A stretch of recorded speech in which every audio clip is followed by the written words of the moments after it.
Si t'es à peu près comme tout le monde ou juste comme moi, sûrement que ta soirée, elle se déroule comme ça. T'as bossé toute la journée, tu rentres crevé, tu manges, tu te douches, tu mets ton pyjama Yoda, tu te mets dans ton lit, t'éteins la lumière et... rien. Toute la journée t'étais crevé, au réveil, à 10h, après le repas de midi, à 17h et 5 minutes avant de te mettre au lit, t'étais mort. Mais la seule chose qu'on voulait, toi et moi, c'était de dormir. Et maintenant qu'on est au lit, notre cerveau, quoi, il est super actif? On se fout de moi ou quoi? Et du coup, si vous êtes comme moi, vous essayez de trouver une nouvelle position, un endroit plus frais, vous vous tournez, vous vous retournez, mais il n'y a rien qui marche. Vous vous forcez à garder les yeux fermés, sauf que... bah, plus ils sont fermés, plus vous pensez à des trucs. Et le temps, il avance. Et vous êtes là, purée, je vais pas avoir mes 6 heures de sommeil, demain, ça va être une catastrophe. Et du coup, bah, qu'est-ce qui se passe? On commence à stresser, ce qui nous empêche encore plus de dormir, et là, what? Ça fait 4 heures que je suis comme ça! Bref, si t'es comme moi, alors cette vidéo, elle est définitivement faite pour toi. Après des mois à pas réussir à m'endormir, j'ai rassemblé les meilleurs conseils à appliquer avant de se coucher et qui favoriseront un sommeil super rapide. Et si jamais ça marche pas, je vais aussi te parler d'une technique de l'US Marine qui va te permettre, bah, de t'endormir en 2 minutes. Top chrono. C'est parti. Alors, une des premières choses à faire, je crois que je l'ai déjà dit dans une autre de mes vidéos sur le sommeil, mais c'est dormir dans un environnement qui est frais. On dit en général que la température de la pièce, elle doit être entre 18 et 20 degrés. Surtout, évidemment, les endroits les plus proches de vous. C'est un facteur qui est super sous-estimé. Il y a plein de personnes qui font pas du tout attention à la température de leur chambre, ce que bah, je peux comprendre, et qui se contentent simplement d'ouvrir la fenêtre pour faire passer de l'air frais. Mais c'est important, non seulement pour la facilité d'endormissement, vous allez vous endormir plus facilement, mais aussi pour la qualité du sommeil. S'il fait trop chaud, en fait, ça a été démontré de nombreuses fois que le sommeil paradoxal, il sera pas aussi reposant. Et c'est pas pour rien que le corps, il doit descendre sa propre température de presque 2 degrés pour s'endormir.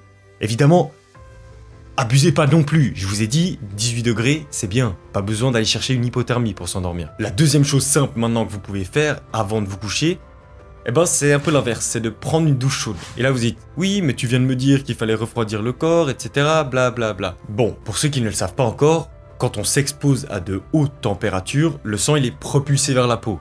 C'est comme ça qu'on devient tout rouge. Mais une fois qu'on quitte l'espace qui est chaud, la chaleur interne, pour des questions d'équilibre, elle s'échappe de votre corps pour aller dans l'environnement. Et notre corps, qu'est-ce qu'il fait?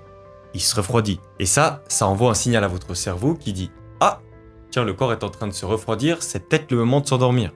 Et du coup, ça fonctionne. 3. La caféine, c'est trop bien. J'ai fait une vidéo complète dessus que tu peux aller voir, je crois que c'est par là. Mais c'est trop bien, mais pas 3 heures avant d'aller se coucher. Donc tout ce qui est café, boisson avec de la caféine, etc., évitez. Toutes les personnes qui vous diront que la caféine ne leur fait rien, c'est faux. D'accord?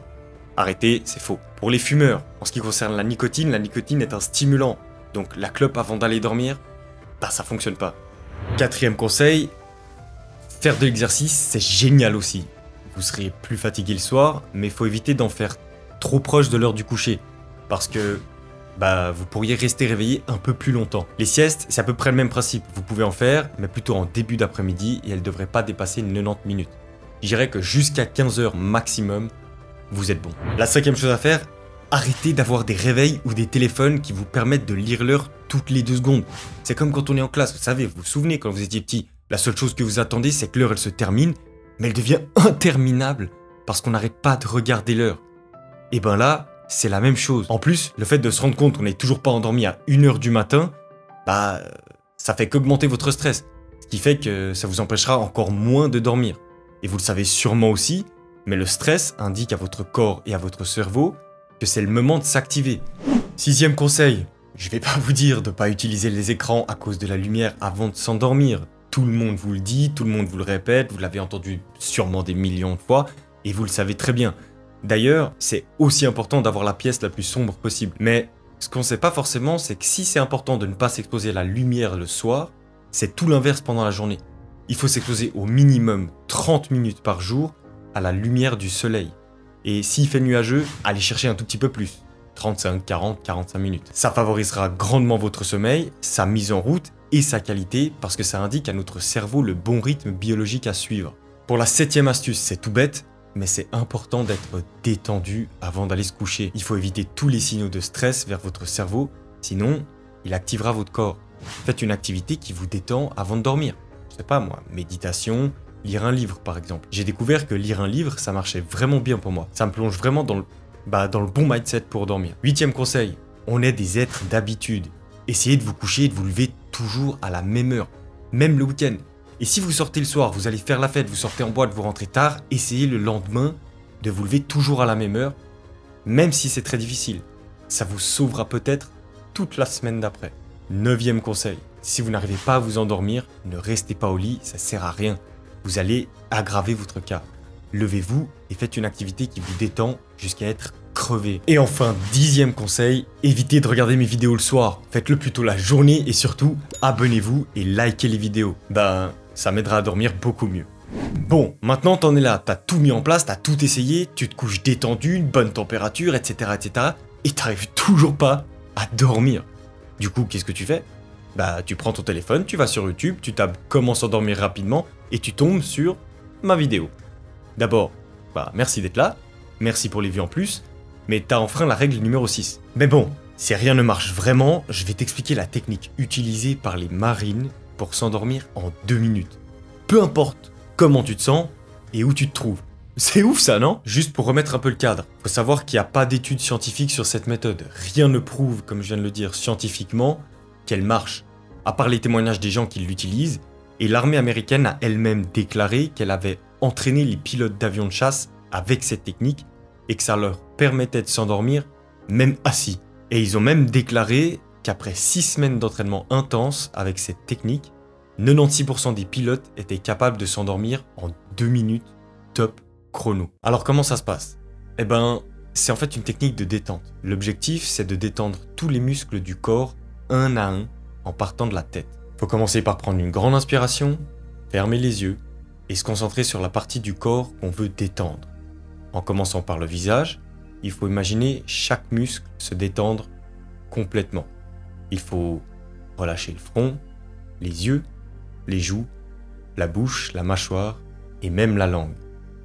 Et quand on a fini avec le visage, on passe au reste du corps en suivant la même logique.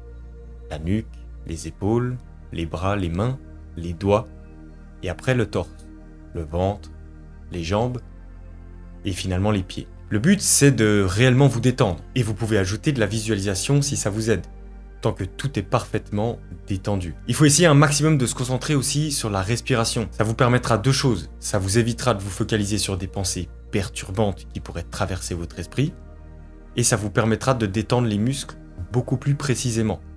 Donc, concentrez-vous à inspirer et expirer. Normalement, vous devriez rapidement entrer dans un état proche de celui de la méditation. Et si les pensées sont trop présentes, insérez une nouvelle pensée et répétez-la pendant au moins 20 secondes. Elle est simple, je pense, je pense, je pense, je pense.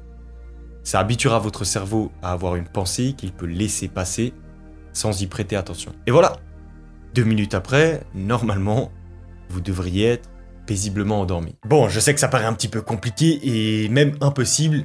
Et évidemment qu'il y a des gens pour qui ça va très bien fonctionner tout de suite et d'autres pour qui ça fonctionnera pas du tout. De ce que j'ai pu apprendre et voir, il faut un certain temps pour bien maîtriser cette technique. Donc mon conseil, c'est de la pratiquer toutes les nuits, jusqu'au moment où vous vous réveillez le lendemain et vous ne vous souvenez plus de comment vous vous êtes endormi la veille. Là, normalement vous saurez que ça marche. Maintenant, pour toutes les personnes qui ont un trouble du sommeil avéré ou une condition médicale qui entrave le sommeil, j'avoue que je sais pas si ça fonctionne aussi bien. Essayez et vous verrez. D'ailleurs, s'il y a des gens qui sont dans ce cas-là, n'hésitez pas à mettre dans les commentaires si ça marche pour vous ou pas. Sur ce, j'espère que la vidéo vous a plu, je vous ai partagé à peu près tout ce que je sais, tout ce que j'ai trouvé. N'hésitez pas à vous abonner, à liker et à partager. Moi, je vous dis à la semaine prochaine. Portez-vous bien. Ciao.